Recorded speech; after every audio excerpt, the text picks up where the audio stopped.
Welcome to the channel. Today we're doing another preventative maintenance item on the 2021 Subaru Crosstrek before my daughter takes it with her on a cross-country journey. Today we are rotating the tires. You should do it every 6 months, every 6,000 miles. It's a pretty typical standard way to do the tire rotation. So if you know how to rotate tires, you know how to do it on this car, but just in case, let me show you. So if you have 4 jack stands, you can put the car up on all 4 jack stands. You can take all the tires off at once, rotate them around, put them back on. You're good to go. I'm going to show you a way to do it if you only have, if you don't have any jack stands, if you only have the jack, or if you only have a pair of jack stands, and that is using all 5 tires, so using your spare tire. The reason I like to do the spare tire as well is it forces you to get it out, it forces you to inspect it, and forces you to make sure that it's fully pressurized, because those things leak out below that 60 psi mark pretty quickly.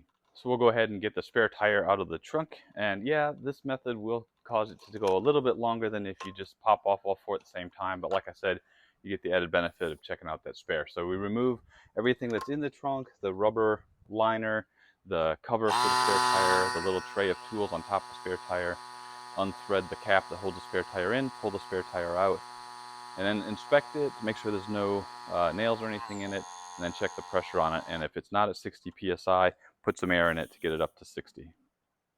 So these tires are going to go from the back cross to the front, so this right rear will go to the left front, and then you go straight back from the front, so the left front will go straight back to be the left rear.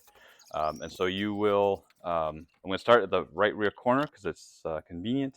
Do that one first, and then I will take the right rear off, inspect it, check the pressure, move it up to the left front, swap those tires out, and then move around the car like I described, and then you will eventually come back to where you put the spare on, and then replace the spare with the right front in this case, and then you'll have done a tire rotation, checked the tires, all 4 of them, make sure they're in good shape, and then check the pressures on them. And remember, at least for this car, there are different tire pressures for the front and the back. They're only off by 1 or 2 psi, but set those pressures as well just to get good longevity of the tires and the all-wheel drive system.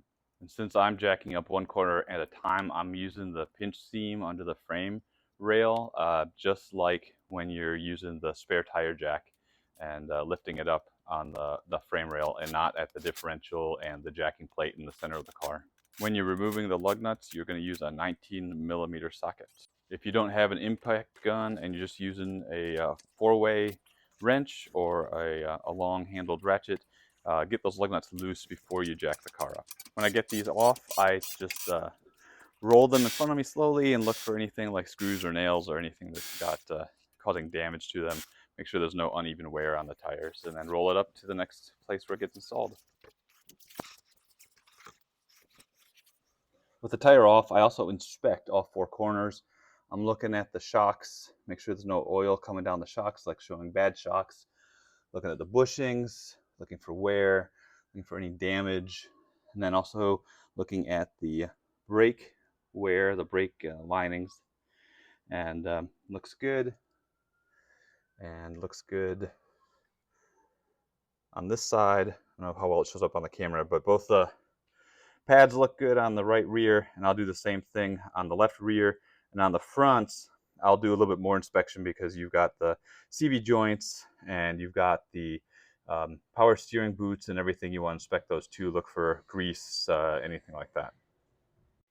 And when you're putting the lug nuts on, tightening them or torquing them, do it every other lug nut or a star-shaped pattern so that you get a nice even distribution of the torque and the load. With all 4 tires rotated, you're done. Put that spare back in the trunk, put the trunk back together. You're good to go for the next 6,000 miles or 6 months, whatever comes first. Hopefully the video's been helpful. Show you how to do a 4 tire rotation using the spare, so you get that spare checked out as well without using jack stands. If you have any comments or questions, leave them below. Parts, torques. You definitely need to torque those lug nuts, by the way. Get those torqued to the manufacturer's specification. I'll leave the torque information on the screen and in the video description. But once you're done torquing them, you're good to go. Hope the video is helpful. Like, subscribe. Thanks for your support of the channel. We'll see you next time.